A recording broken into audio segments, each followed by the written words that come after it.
extraordinarily clear. Let me briefly recount what I said, and that is the basis of it. The basis of everything is the source. From the source has emanated this manifestation. The source obviously has not used any material to create the manifestation. I say obviously because the source is the source. Other than the source, nothing is.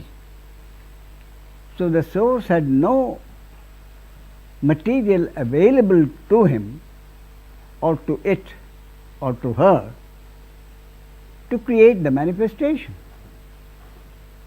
Therefore, obviously the manifestation cannot be something other than the source.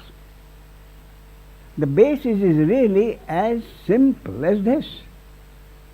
Problem arises if not only the entire manifestation, but some tiny little part in the manifestation considers itself separate from the source and then wants to be one with the source.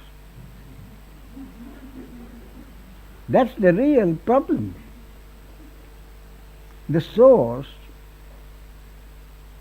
is just all there is. One problem arises because the ordinary man prefers to use the word God. So once we use the term God for the source,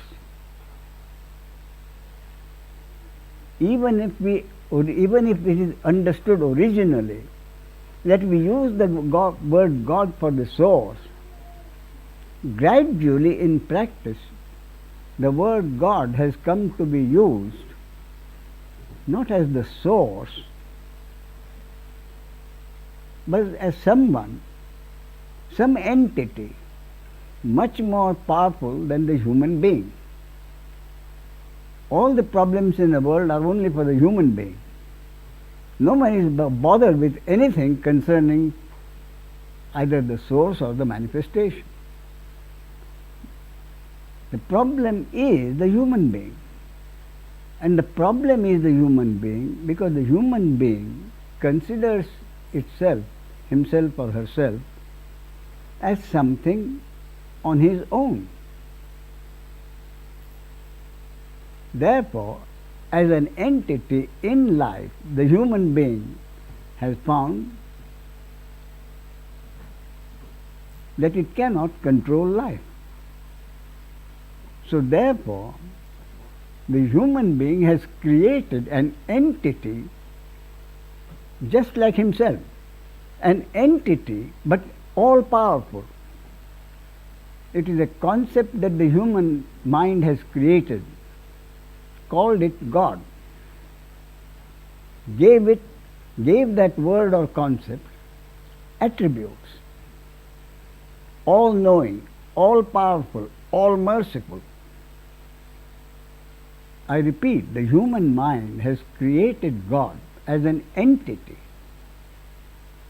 concerned with the manifestation, but with a totality of powers far beyond his own, and gave it attributes: all knowing, all powerful, all merciful. But therefore I make it perfectly clear that the way I use the word God is not as an all-powerful entity, not like the chief executive officer of the manifestation. But honestly, that is how the word is used. So a clerk or a junior officer or a senior officer has to approach the chief executive officer, whether it be the president or the chairman, for whatever he wants. And that is exactly how the human being treats the word God. Not as the source from which he himself has come as part of the manifestation. In which case, if that is truly accepted, that the source is only one, and if something has emanated from the source, then what has emanated from the source cannot be something different from the source. It's really so simple. But because this is forgotten, because this basic simple fact is forgotten, all life's problems arise. And as I think I said yesterday, the wonderful metaphor in the Hindu scriptures of the way the manifestation has come from the source, I've often thought about it, and I thought that's the only metaphor which is perfect. Any metaphor that you use in talking about spirituality, about the source, we have to use objects. Any example, any metaphor, we have to use objects. And when we talk of the source and its functioning, there is no question of any objects. But in this particular metaphor is so apt. This metaphor compares the manifestation arising from the source, or the source throwing out the manifestation, like the spider throws out its web. The spider does not make use of any material outside of itself to throw out the web. It comes from its own saliva. The web comes out. When the web is not needed, the spider takes it back. So the manifestation has come out of the source. And it is really, truly only the source who is concerned with the manifestation and its functioning. The manifestation has come out of the source, and the functioning of manifestation is what we call life. So who is really concerned with life? Only the source is concerned with life, no one else. And that is the basic reason I say that the human being cannot, truly cannot have any free will. Anything that happens in life, anything that happens in the functioning of manifestation cannot possibly have anything to do with the will or volition of one tiny part in that totality of manifestation. Basically, I keep repeating, it is as simple as that.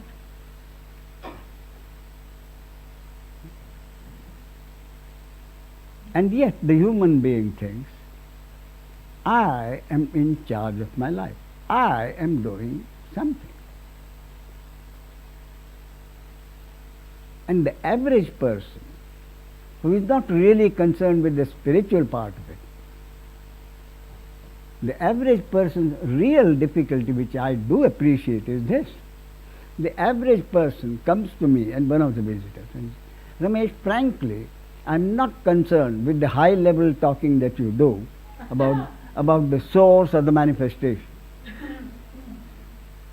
I have only one difficulty, and it's very simple. This person, the average God-fearing person, the average person without any serious problems with himself, and there are many, may not be in the cities, but the further we go away, there are many people like that, simple people, and their problem is just one. And the problem is, you see, and even that problem comes about because of all kinds of concepts and conditioning he has had about sin and guilt.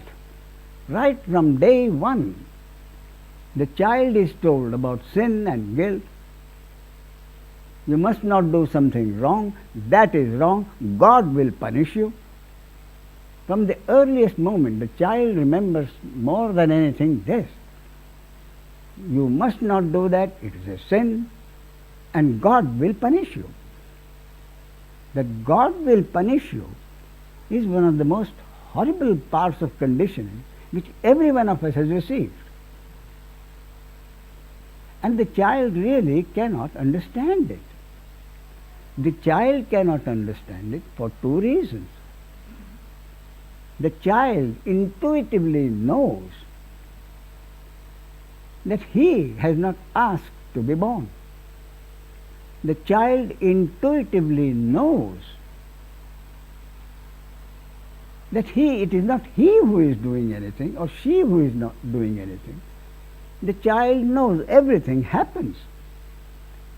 And because of this knowledge of the child that everything happens, my own concept is, that is why I think that Christ said, be like a child.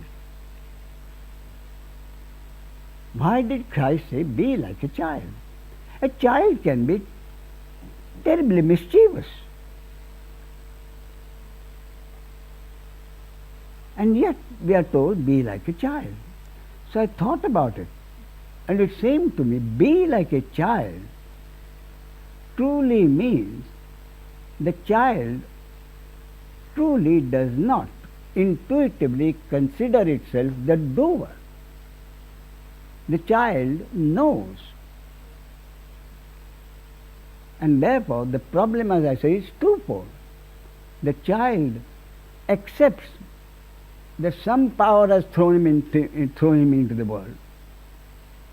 The child knows he is not the doer, and yet he is being threatened with punishment. And then, punishment for what? The child is told, punishment for doing something which God does not like. All right?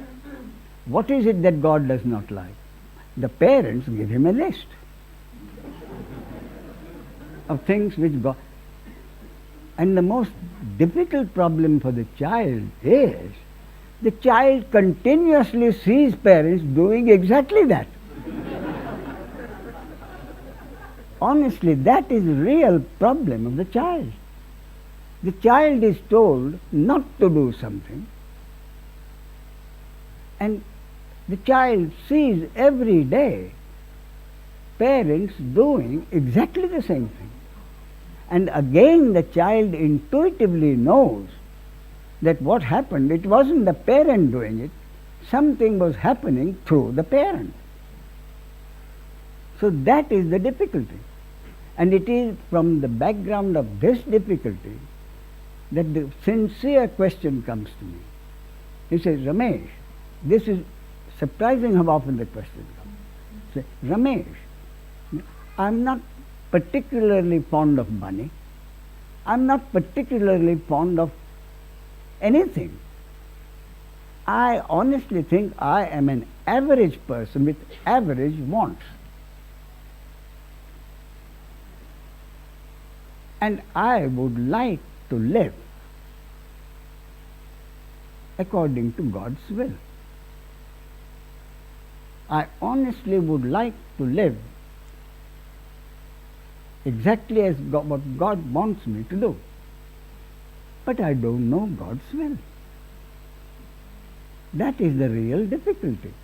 The average person with this conditioning, his real difficulty is, he will never ask me that. If he knows that he wants a lot of fame and he is prepared to do anything, he wants a lot of money and he is prepared to do anything to get that money. But the average person knows that he is not that. He is honestly quite satisfied with life as it forms. But his difficulty is this: I want to live a life, again we come back to the same thing. I want to be comfortable with myself, and I know I can't be comfortable with myself if I'm not comfortable with others. Therefore, I can be comfortable with myself and with others if I could follow God's will. But what is God's will? Next moment a decision comes before me. I have to take the decision. I have to live my life in this world. What do I do which I know God will not dislike? I do not know God's will. That really is the problem for the average person. At the two extremes, we can deal with, people living below the poverty line, people living with a lot of wealth. Frankly, I am not concerned with them. But this is a genuine problem. I want to be a good man. And to be a good man, I have to live according to God's will. But who will tell me exactly what is God's will? I can't communicate with God. That is a real, valid, genuine, sincere difficulty. What's the answer? And why is he asking what is God's will? Because the entire conditioning, all his life, since a child, if you do something, that's a sin and God will punish you. Repeatedly, at home, in society, in church, or temple, school, this is what is hammered into a child. If you do something like that, it's a sin. Stealing is a sin.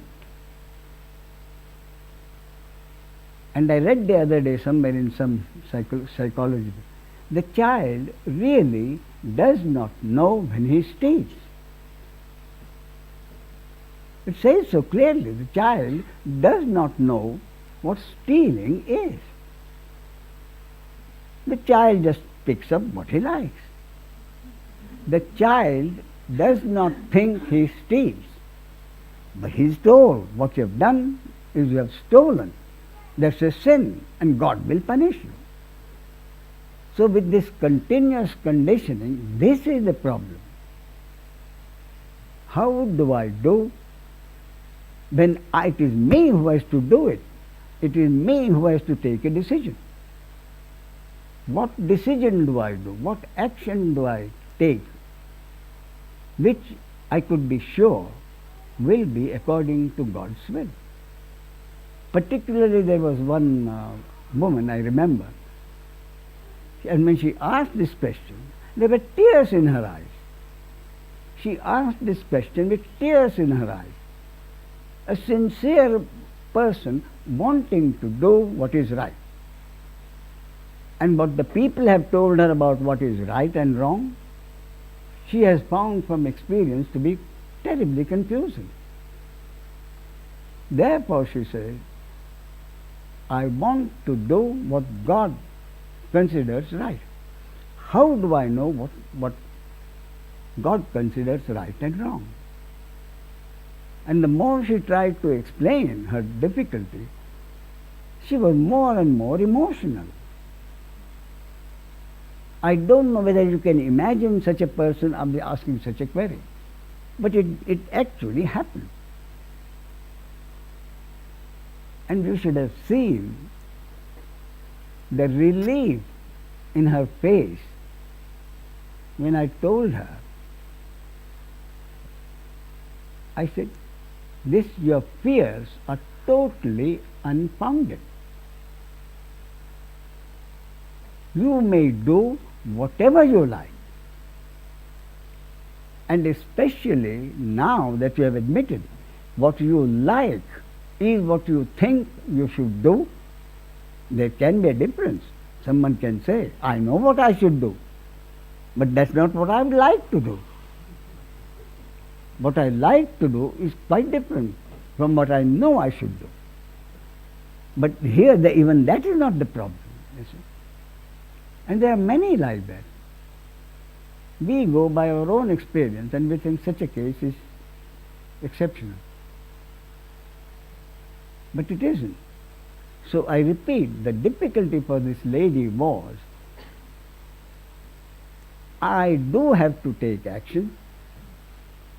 Sometimes I have to deal with children, be harsh with them. I have to deal with my grandchildren, I have to be harsh with them. How do I know that the way I deal with my children, with my grandchildren, more important with other people, how do I know that would be according to God's will? So my answer to her was, you agree that you would like to do what you think you should do, but you are not sure whether what you think you should do is what God thinks you should do. What is the problem? Real problem boils down to this. Does God agree with me when I decide that this is what I should do? You see? And you should have seen the relief on her face when I said, do whatever you think you should do. And if God at any time thinks you should have done differently and God wants to punish you, you can tell him that I am responsible.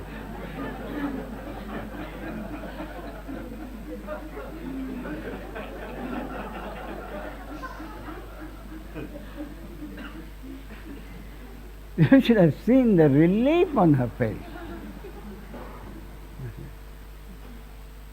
Then I said, I'll explain to you why God will not hold you responsible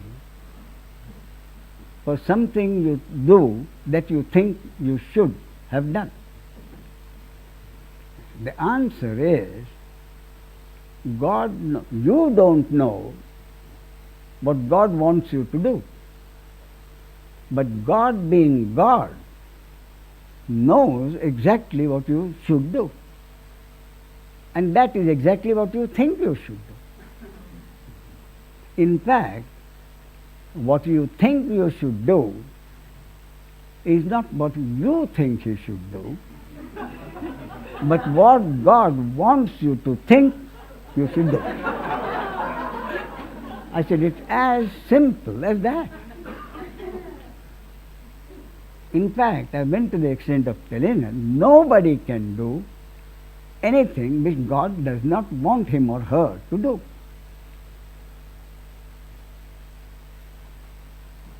It's only your mind decides, because someone is hurt, that perhaps you shouldn't have done it. But you know you had to do what you had to do.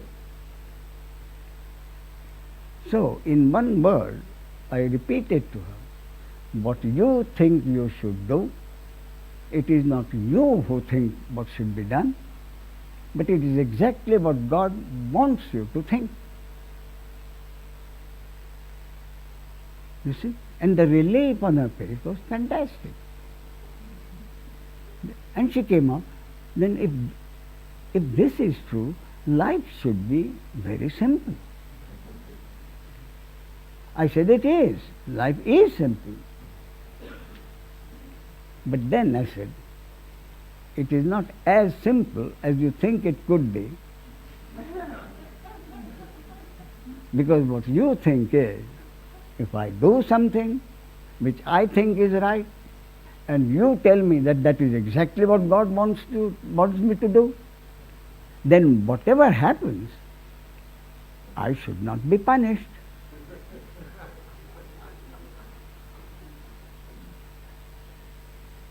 that actually came from her husband. She was perfectly happy with it. To be told you can do whatever you think you should do. She was perfectly happy.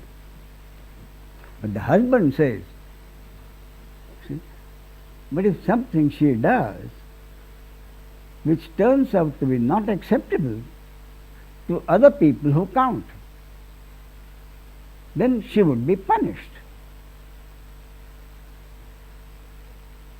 So I said, whatever she thinks she should do is God's will. So what she thinks she should do, if it happens, it could not have happened unless it was God's will. In other words, I said, basically, absolutely basically, what I am saying is, thy will be done. For her, she was a Hindu. I said, we know that. He said, Tvameva karta, tvameva bhokta. You are the doer, you are the experiencer. The significance of that is, you are the doer, you are the experiencer.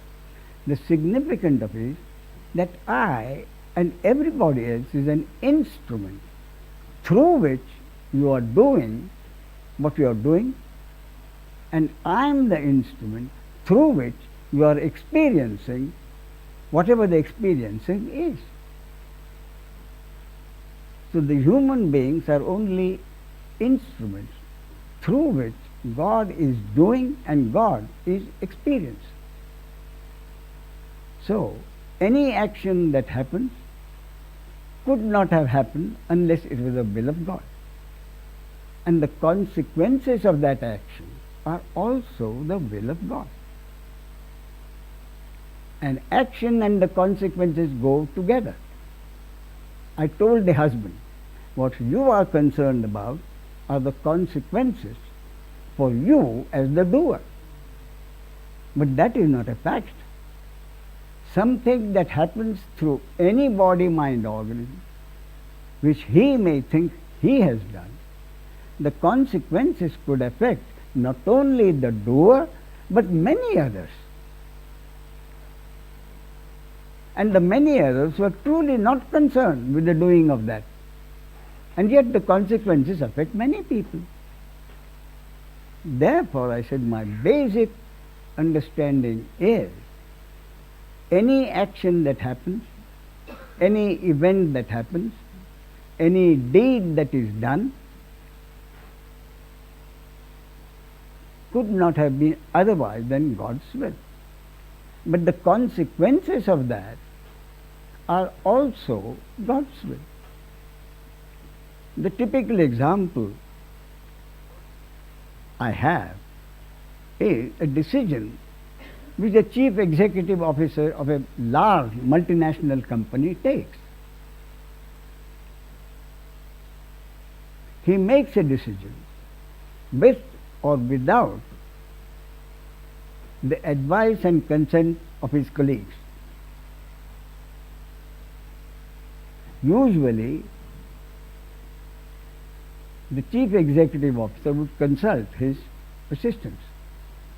His problem would arise if half of them say yes, half of them say no.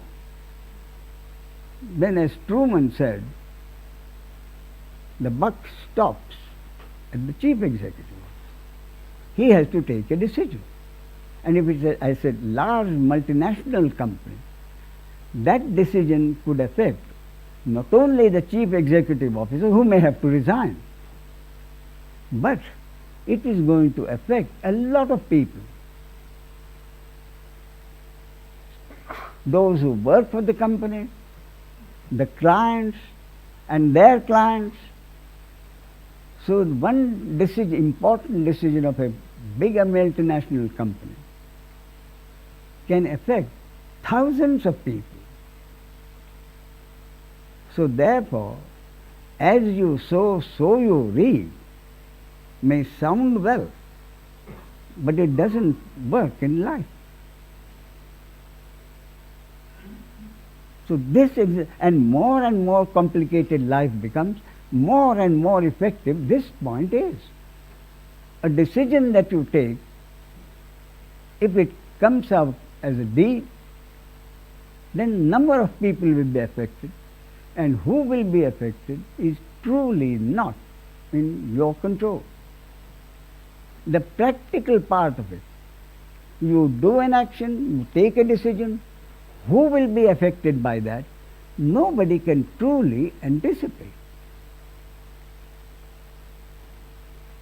And for that very reason, you accept an action as God's will, you have to accept the consequences as also God's will.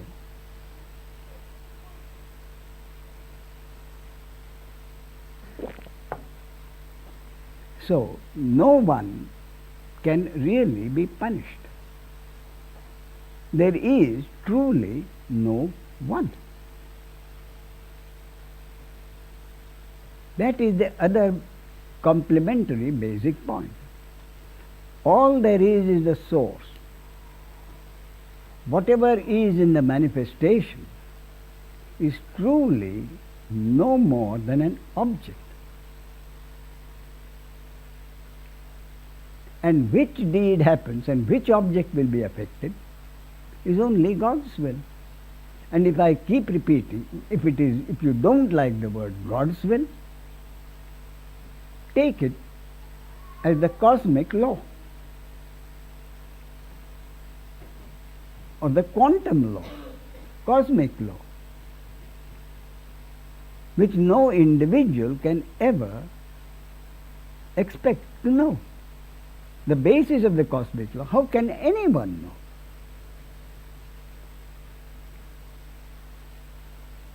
Therefore, the only way not to be uncomfortable with oneself and one's actions is to be able to truly accept. I said to be able to truly accept. This simple 4 words in the Bible. Thy will be done. Whether you are able to accept that or not is again God's will.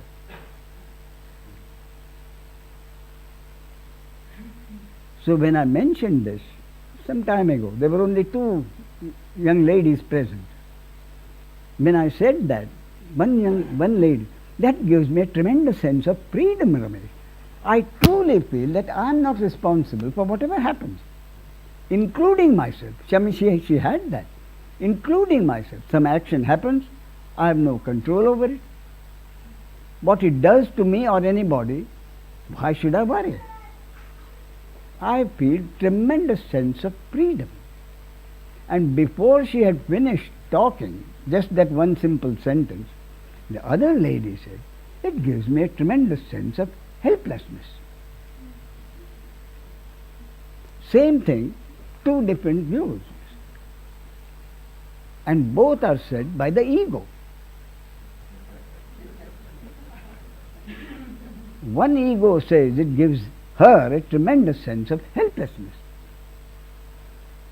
And the other ego says, it gives me a tremendous sense of freedom. It simply means that it was the destiny of one body-mind organism, according to the will of God, to be able to accept God's will. In the other case, there was resistance. And I see that all the time. Some resistance or some opening. Resistance is through the thinking mind. If there is acceptance, the heart is more open. And it is the same God or the same source which has created all body-mind organisms. So even that acceptance depends not on you, but on God's will.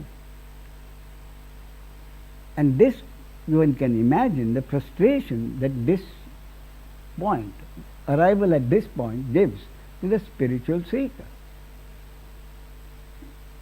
And therefore Ramana Maharshi, out of deep compassion, gives this seeker a great deal of consolation. He says, your head is already in the tiger's mouth. There is no escape. Meaning, you are already a spiritual seeker. Significance of that, when explained, it means you are not really anything. We find that spiritual seeking is happening through you. So the spiritual seeker has been happening through you, and it is not your choice which has led you to be a spiritual seeker. So your head is already in the tiger's mouth. Why do you have to worry how long it takes the tiger to snap its jaws? If the tiger is taking his own time, let him take his own time. In the meantime, you enjoy life. Why should you worry about the tiger snapping his jaws? In the meantime, enjoy your life. But enjoy your life for me means accepting whatever is at the moment. Your destined share of pleasures and pains. One can do nothing about that. But having accepted what is at the moment, there is still some difficulty. Having accepted what is at the moment does not prevent you, which is really important, because of that sense of helplessness. You don't have to have that sense of helplessness. You accept what is present. There is some problem. Then do whatever you want to do whatever you can think you can do to change it. And your doing whatever you want to change it will still be in the moment. You have a headache. What I am saying is, accept the headache and don't take an aspirin. I am not saying that. I am not saying accept the headache and don't take aspirin. Take an aspirin. Take a second dose. But if it doesn't work, then you have to accept it. But the question has been asked, but Ramesh, if I do something, it means I am not accepting what is. So I said, no. You accept what is and do what you think you should do on the basis that what you think you should do to change what is in the moment is exactly what God wants you to do. Otherwise you will find that the aspirin is not there. Your wife has eaten it all up. No aspirin left.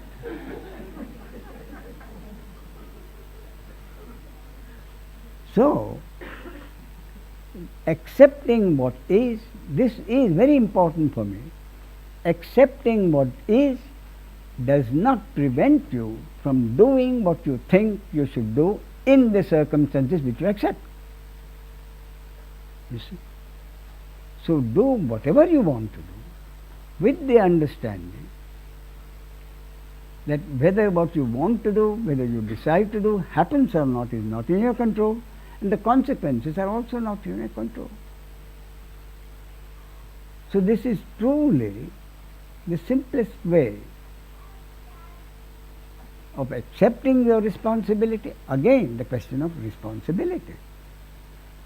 In the present moment, there is a sense of responsibility which ends, according to my concept, which ends with doing what you think you should do at the moment. On the basis, I keep repeating, on the basis that what you think you should do at the moment is exactly what God wants you to think you should do at the moment. So with this understanding, there truly can't be any helplessness.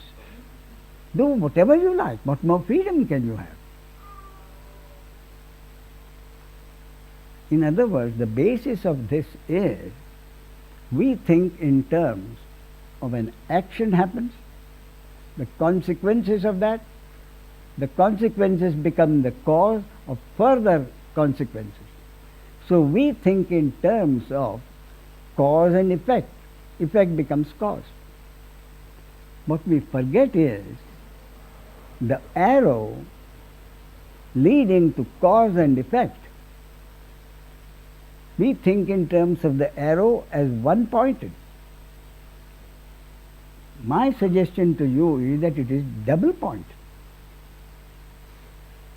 Someone sent me a postcard long time ago. I still keep it with me to show people. It says, the board says this way at the end of this way, and it points both ways. This way, and the arrow says both ways. That's what life is. You can go either way. But which way you go, which way you decide to go, will be exactly what God wants you to do and suffer the consequences, good or bad. So what I am saying is, it would be so much easier to accept what is if you think in terms of not cause and effect, cause being the cause of the effect. What I am saying is it isn't. The arrow goes cause and effect both ways. In other words, what you think you should do and you decide with great deal of attention and care what you should do. But the fact of the matter is, according to my concept, the cause effect has been for a long time. It has been determined for eternity. So, if an effect is supposed to be there, you can't help creating the cause. You see what I am getting at? A leads to B, B leads to C, C leads to D. What I say is wrong. If D is to happen, C must happen. If C has to happen, B must happen. And if B has to happen, A, which you think you should do, is bound to happen. You see? So it is not that my action will lead to something terrible or very good, but whether that terrible or good is to happen or not, if that depends on my action, then my action has to happen for the other action to happen, for the other effect to happen. Therefore, I think we pay too much attention to my action. Any action, whoever action it is, has to happen if the consequences are to happen. And we think in terms of how long? One's lifetime, 60 years, 70 years, 80 years, 100 years. But 100 years in eternity is like a drop of water, like a drop. So the importance that we give to time and duration is not worth the trouble and discomfort we feel. And it is, the mystic has been saying it for a long time. There is no space, there is no time. And there in space-time nothing exists. But now the physicist comes and tells you that. And the average person says, the mystic may be crazy, but the physicist isn't. So I am prepared to accept what the physicist says. And the physicist says there is no time and there is no duration. So even the physicist has come to the conclusion with the mystic has, that all that exists is in the moment.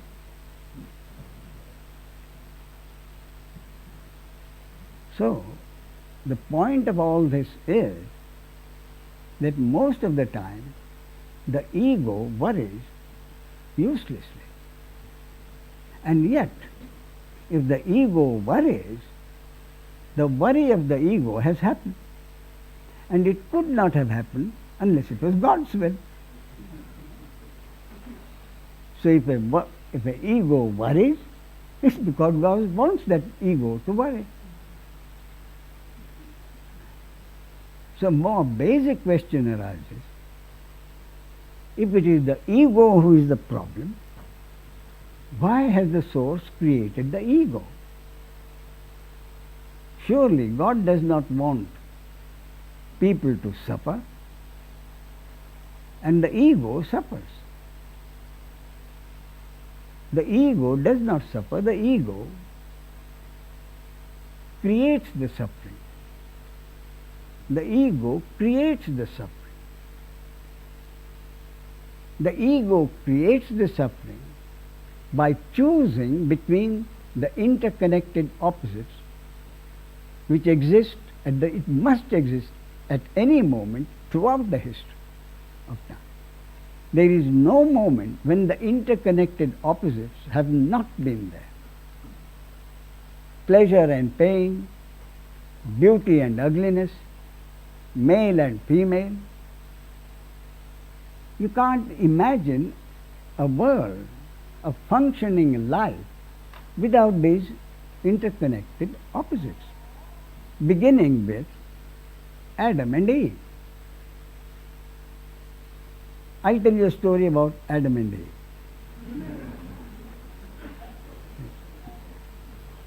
When God created Eve for Adam, Adam was delighted. So he says, God, presuming at that time Adam was able to talk with God. So he says, God, why have you created Eve so beautiful and lovely? Every time I look at her, I'm delighted. So God said, so that my son, you may love her. And why have you created her so kind and considerate, always looking after this is the original Eve. Forgive me.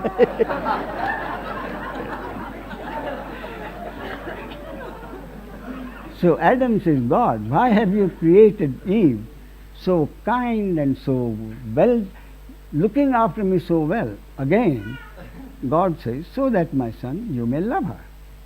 Then he says, but God, why have you created her so stupid? Then God says, so that my son, she may love you.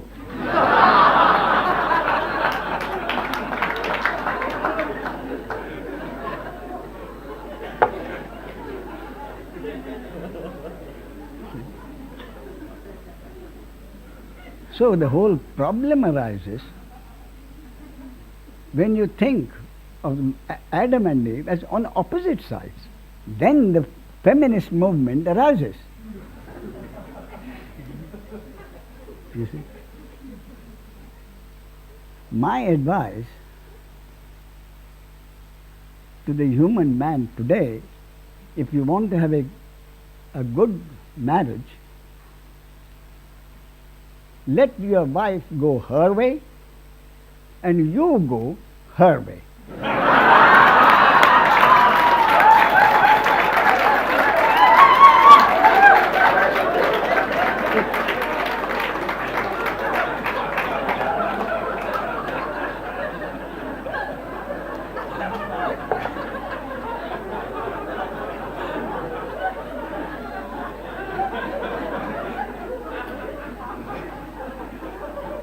Now, I'll tell you something about the feminist movement. A friend of mine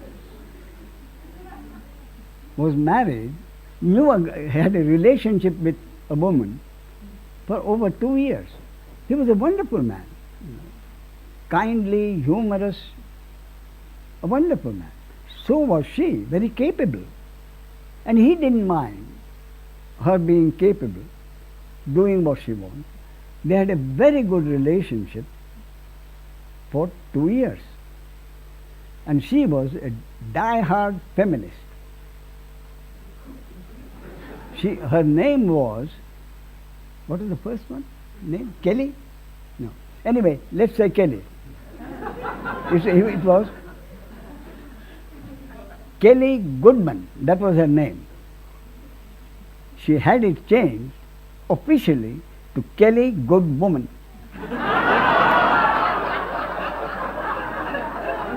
You see?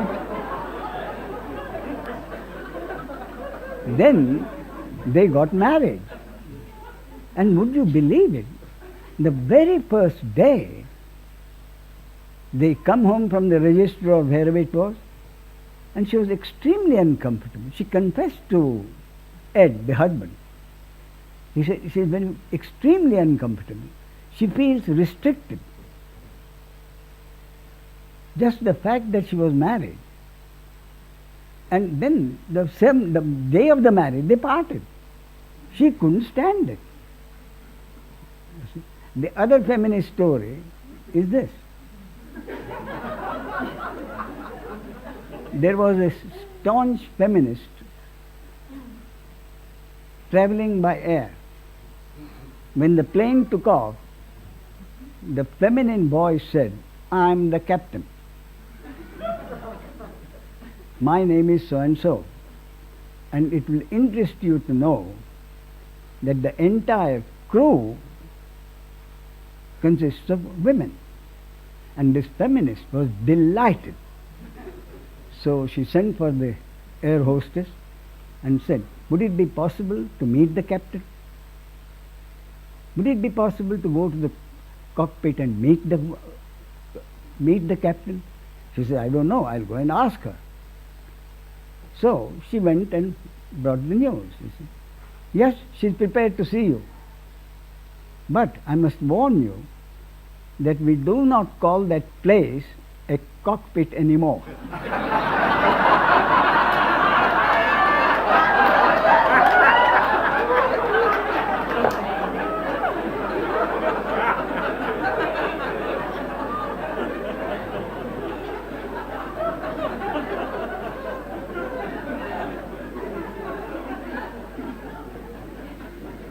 So, to have a happy marriage is very simple. You see, I'm reminded of another joke, the feminist movement. At the end of the world, all the couples went to St. Peter. And the St. Peter said, "Look, men form those who are henpecked, one line. Those who are not henpecked, the other line." And on the other side, there was only one man. So St. Peter said, "Are you sure you want to be there? You're supposed to tell the truth." So very confidently said, "Of course I'm sure I want to be here. My wife asked me to stand there."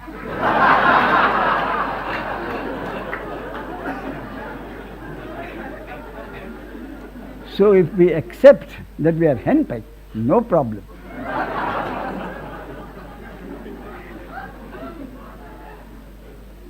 From experience, I'll give you another bit of advice. If you want to keep the friendship of someone you value, it's very simple. Don't give him any advice unless it is asked for.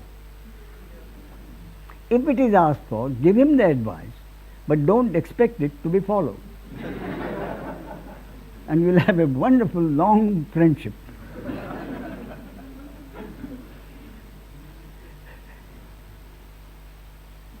Well, there are some questions here, not too many.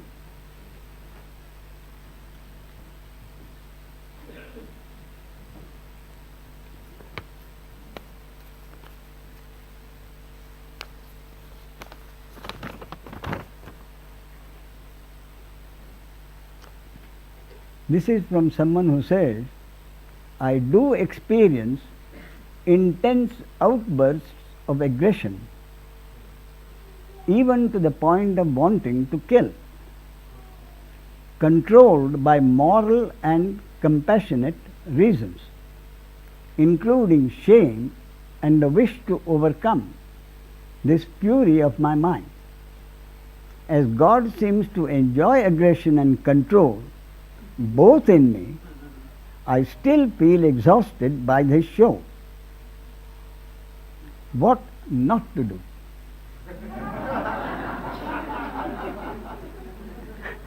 The answer, I think, has already been given.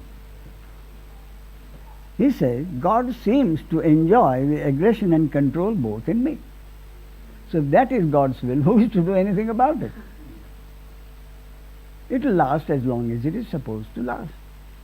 But that doesn't prevent you, as I have said, from doing whatever you want to do. And my immediate feeling is, why not go and see a good psychotherapist? If you want my recommendation, I'm prepared to give it. Henning Ponder Austin.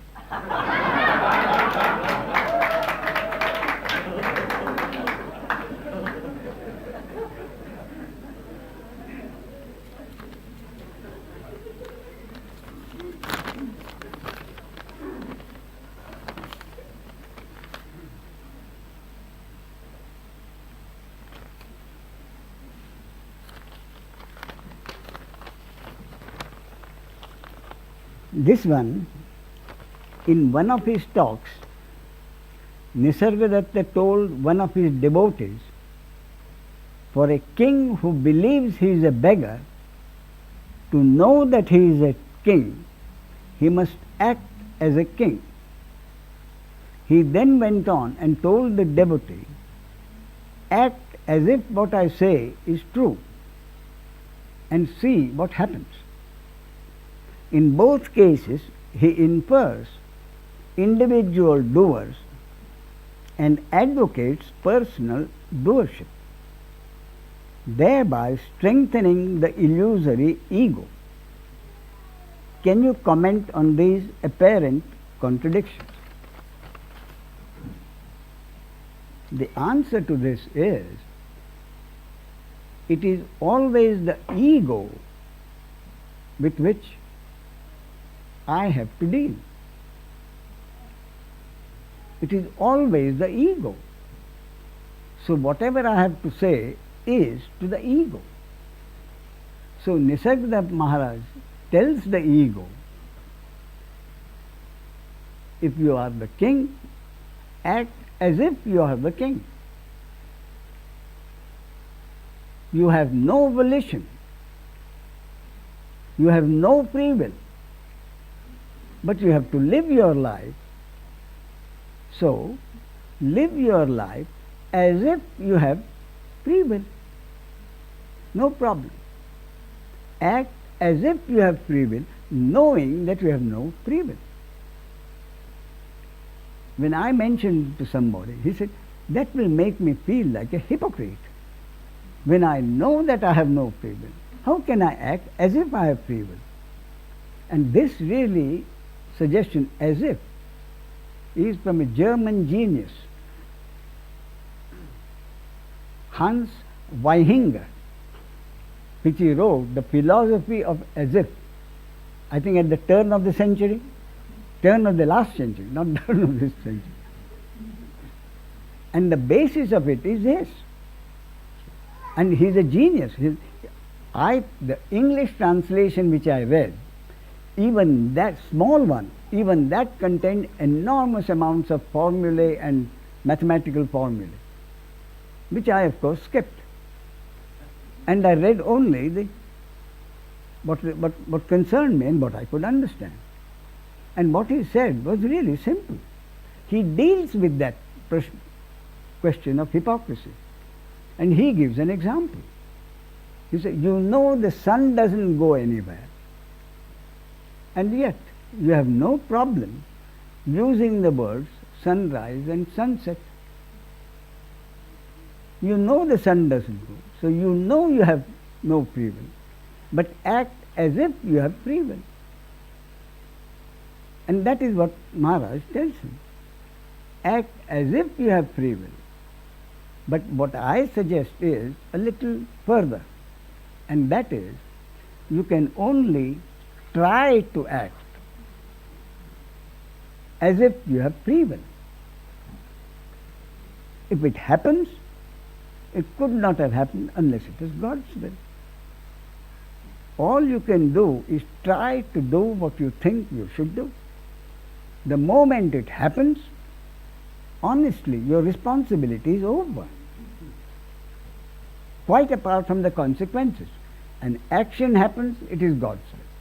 Consequences, to whomever they may affect, are also God's will. But for you, what you suggested is very simple. You act as if you have free will, means you act exactly as you would like to act, exactly as you think you should act. Therefore, there is no problem. And whatever instructions are to be given or suggestions have to be given to the ego. But the point in the question really is, I think, slightly different.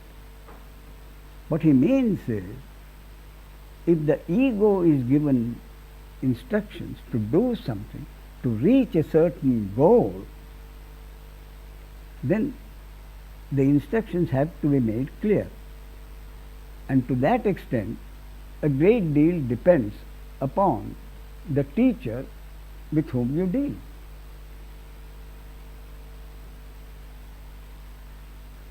It means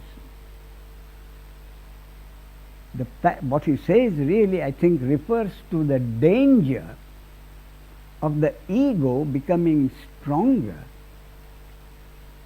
not if he merely does what he is told, but finds the advantages and benefits of what he is told to do. Simple, meditate. We are told, meditate. So you start meditating, along with, say, 3 or 4 or 5 others. You have within your physical and mental constitution, within your programming, the ability to meditate. Not everyone will have that ability to meditate. But if you have that ability to meditate, you find that you are able to meditate half an hour, 1 hour, 2 hours, and great benefits arise. So the point in this query is, I think, the danger of the ego getting stronger when the ego finds that he is able to meditate for 2 hours, whereas his colleagues are not able to meditate even for half an hour. I can meditate for 2 hours, and my aim is to meditate for 4 hours. My first visit to the States in Hollywood, one of the first meetings I had, there was a meditator. So I didn't talk of meditation. So he says, don't I recommend meditation?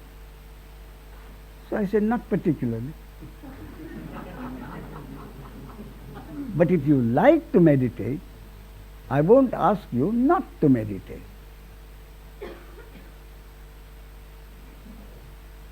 So he said, Ramesh, do you know how long I meditate?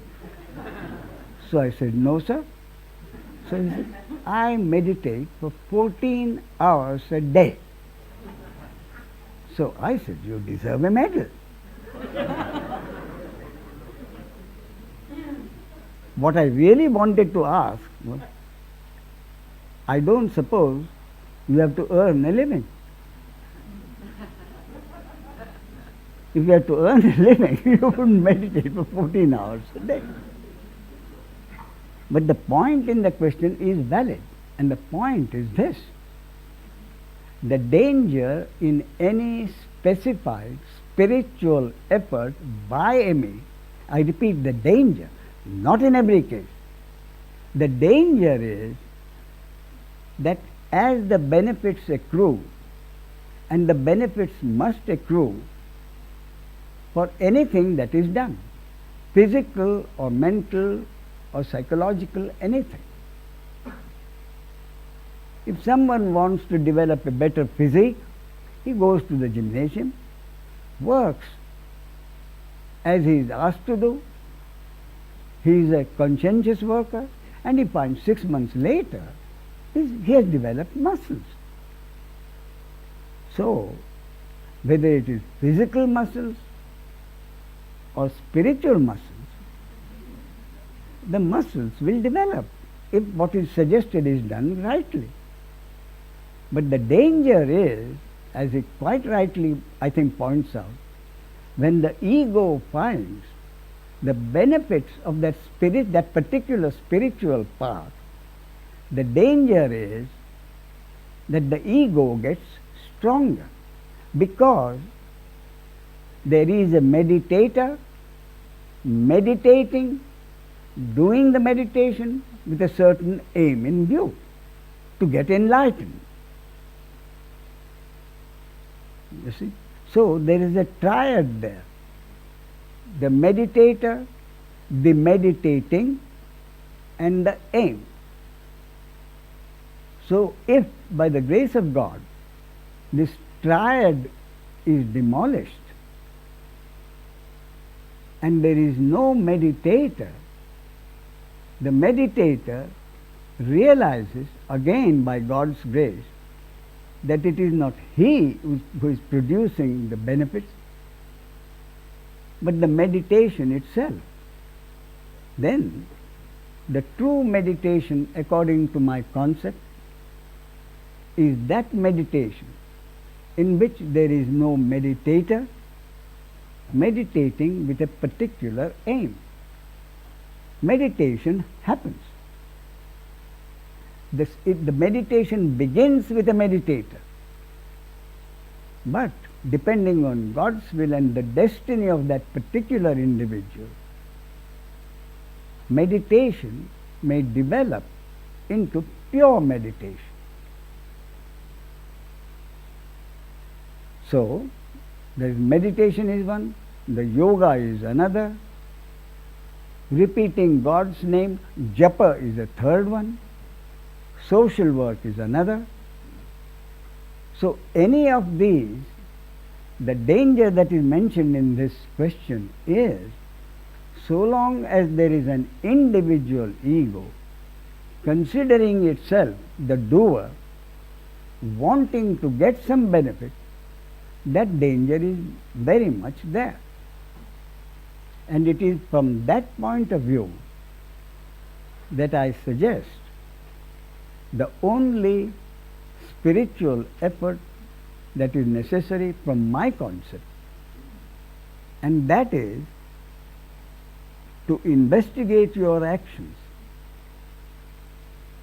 and find out whether any action is your action. And when day after day, after due investigation, you come to the conclusion that no action has truly been your action, then, contrary to the danger in other practices, in this practice, the more experience the ego has, the more he realizes his own inadequacy, his own unnecessity to be. So, as the investigation proceeds, the ego gets weaker and weaker. So, to that extent, in this investigation, who am I? So, who is this me? Who is this me as a doer? Does the me as a doer really exist?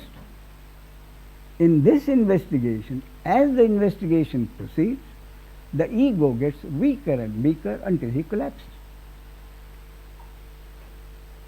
I think the point that is brought out in that is this.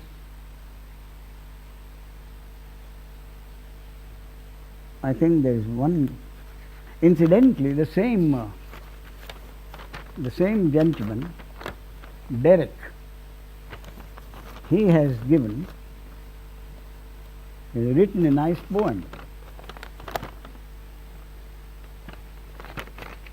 in his own words, at the risk of this ego getting stronger, at the risk of this ego getting stronger, I shall read the poem.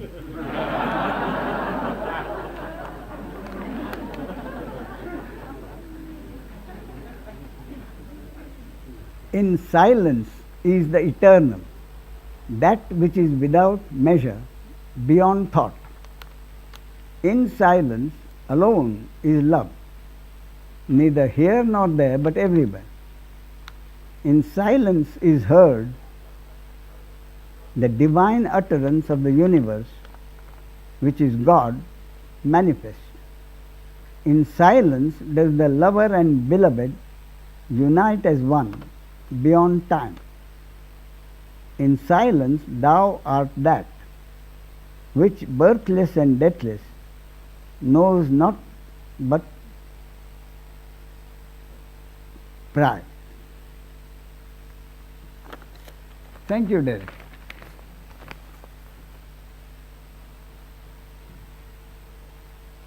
Now the last one.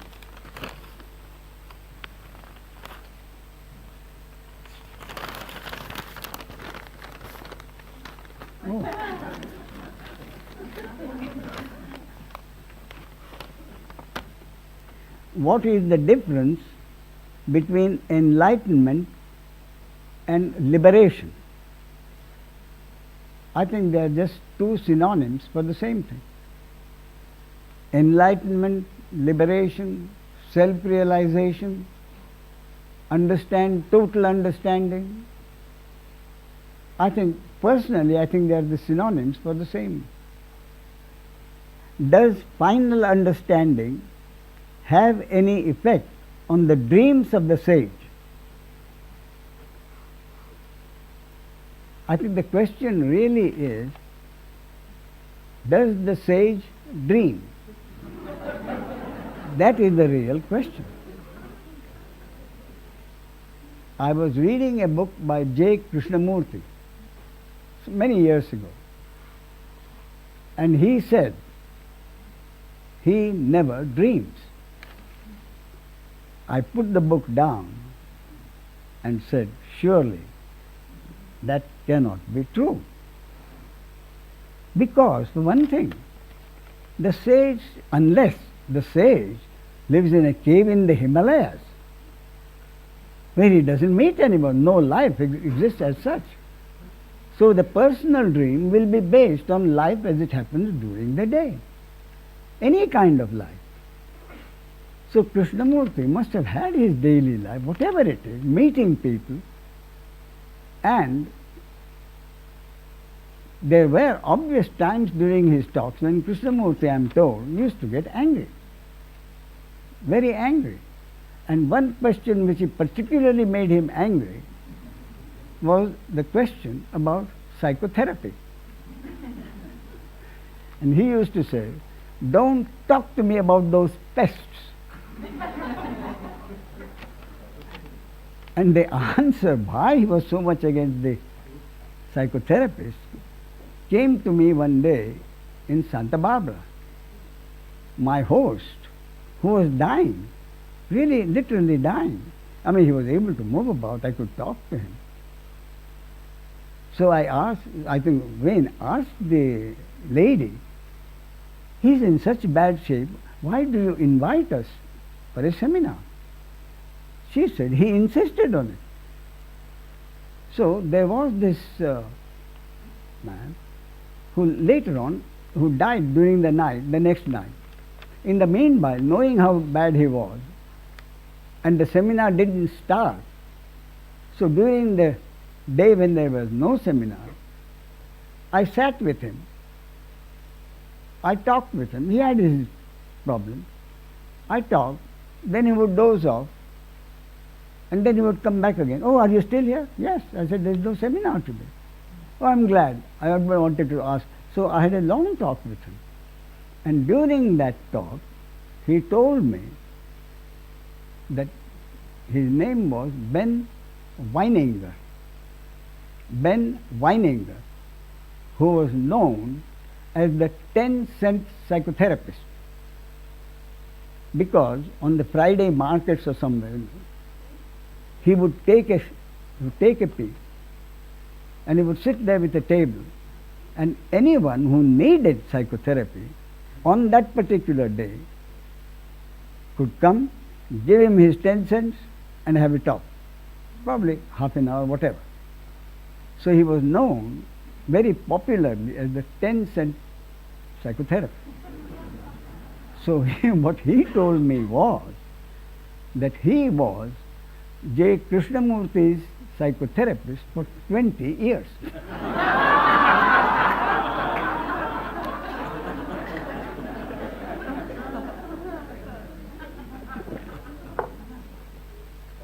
And his problem was that half an hour before every talk, for many talks, he was in a terrible nervous state until the talk began. Once the talk began, it was clear that it was not Krishnamurti he was talking. The words were coming out spontaneously. But Krishnamurti was very much present half an hour before the talk began.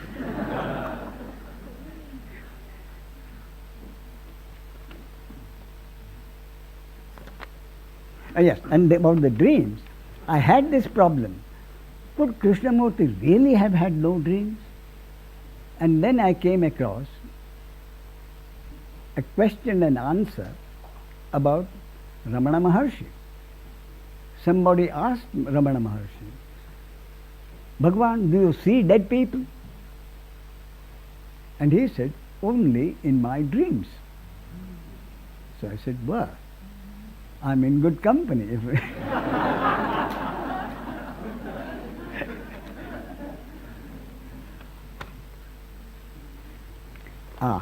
And he says, can you throw some light on the palm leaf collections?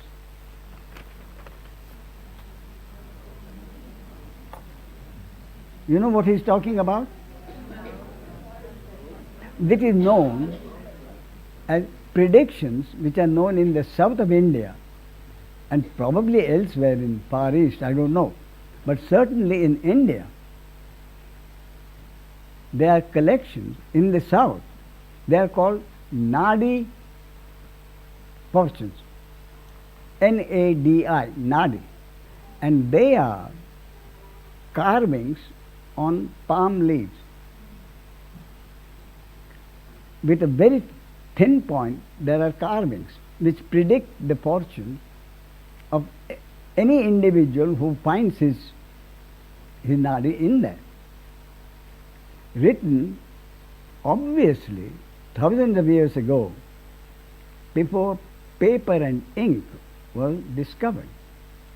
I don't think any sage would be foolish enough to carve out things if ink and paper were available. So it must have been the time before paper and ink was discovered. And as usual, life being what it is, and human nature being what it is, for every one genuine thing, there are at least 10 fakes. So for every genuine nadi, there are many fakes, and people have been disappointed and cheated. But there are actually which are honest ones and true ones. Because I personally have had an experience of that. When I went there was a man in a hotel. Someone told me about it. I went there, and in his room there were about at least 5 or 6 other people waiting their turn. And he would go in the antechamber, bring out a piece, and he would read it. Before mine, there was one Jewish person. And I don't know really anything about. The only subject I'm more illiterate than in astrology is computer. But even in astrology, I know very, very little. But I know there are some houses, 12 houses I think, each representing some. One represents your ancestry, one represents your health, another your money, another your occupation, another is health. So this man had asked for his health. And he read out, and I was there. And this Jewish gentleman was sitting next to me.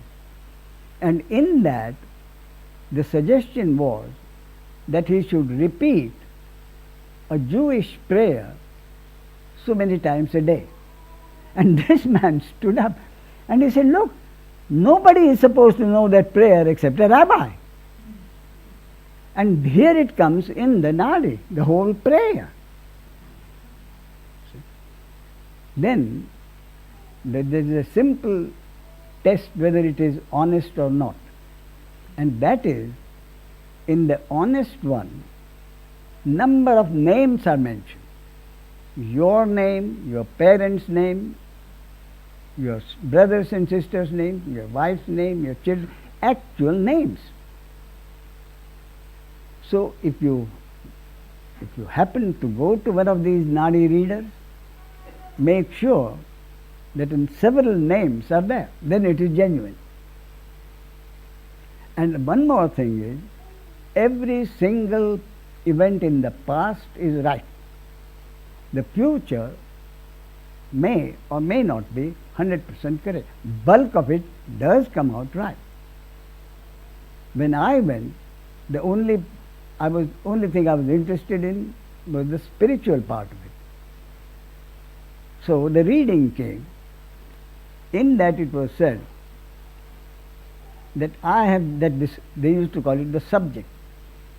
The subject has been a passive spiritual seeker ever since he can remember.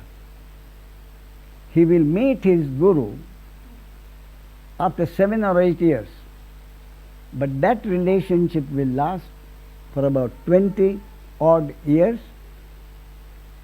without any real fruit. He will meet his real guru 1 year after retirement, and then the result will be quick. That was what it said. And I did meet my earlier guru as he predicted, and he was also an Advaitist. But he was first a Hindu Brahmin and then an Advaiti. So a lot of his teaching was based on being a Hindu Brahmin. Therefore, after a week or two, I realized that genuine and sincere as he was, what I wanted was something different. But the programming in this body-mind being, not to cut off anything, I continued with him for 20 years. And it so happened that during those 20 years, he came into a lot of financial problems, and I was able to help him. So then I knew why God had brought us together, so that he would have financial problems and he would have someone to help him with it. Then I met Nisargadatta Maharaj exactly as predicted. I retired in 1977 at the compulsory age of 60, and I met Nisargadatta Maharaj the next year. So, genuineness of this Nadi, Bhavishya Nadi fortune can be tested if your names are there, number of names. I have seen the man, 2, 3 names correct. Then he said, no, he wanted to proceed. He said, no, every single name must be correct. And 15, 20 names, your name, your parents' name, your brothers and sisters, your children, your wife, your children, your brother's wife, at least 15, 20 names would be there. So if you happen to go there, make sure that all these names are there, then it is genuine. I'm only saying it's genuine. I'm not guaranteeing that the future predicted would be 100% correct. So that is the Nadi Bhavishya. And it's really mind-boggling what comes out.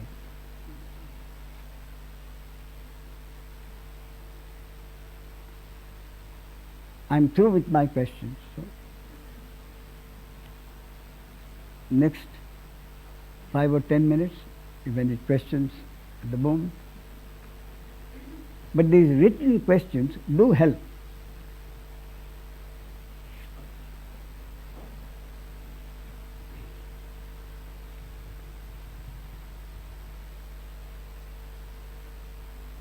Yes, there's one.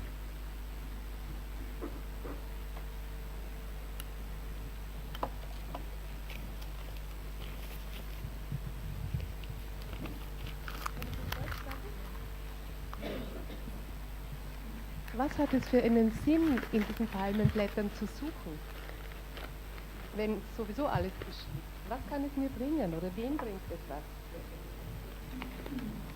I'm sorry, I haven't got the question. Kann jemand übersetzen? Kann jemand übersetzen? What's the purpose of looking into these palm leaves when everything is anyway will happen as it happens?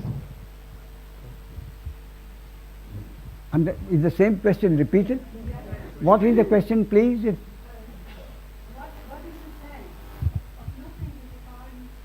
What is the what is the use? Absolutely nothing.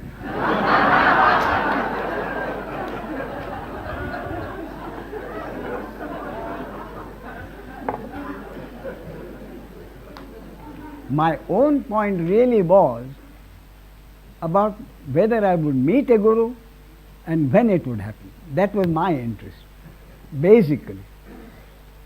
And the answers to that were theirs.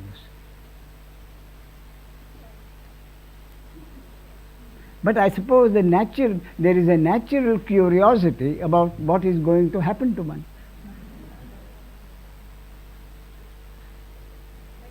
Okay.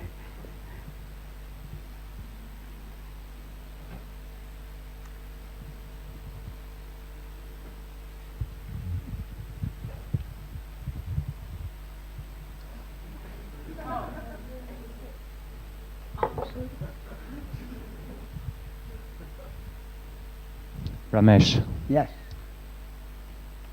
I wonder if you could throw some light on how does one deal with the questioning mind that throws question like,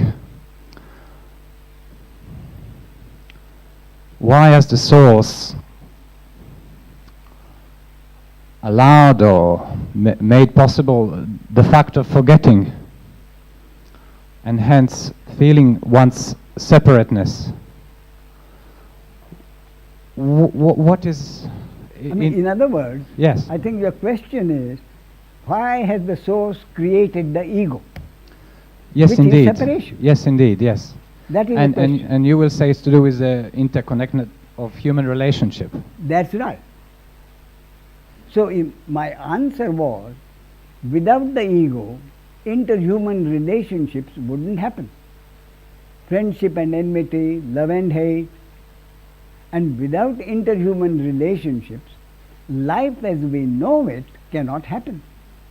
So that for life as we know it to happen, the word for it in the Hindu scriptures is entertainment. Leela. Lila. Leela is just entertainment. God's entertainment. God's game. Now, if you say, why did the source need entertainment? The answer is, the source from that point, in other words, the question really is, why did the source have to create the manifestation at all? So that the functioning of manifestation has to happen, and the functioning of manifestation is life as we know it. Why did the source have to create manifestation? The answer is, the source was compelled to. The answer is because it is the nature of the source to activize itself. In other words, think of it as consciousness at rest becomes consciousness in movement, and the consciousness in movement is the phenomenality and the functioning of manifestation in phenomenality. But it is easier to understand if we think in the metaphor of potential energy. The source is potential energy, and it is the nature of the potential to activize itself sometime. If the potential never activized itself, the potential would be dead matter. Potential would not be potential unless sometime it activized itself into this activization. So it is the nature of potential energy, of consciousness at rest, of the source, to activize itself into this manifestation sometime. It is the very nature of it.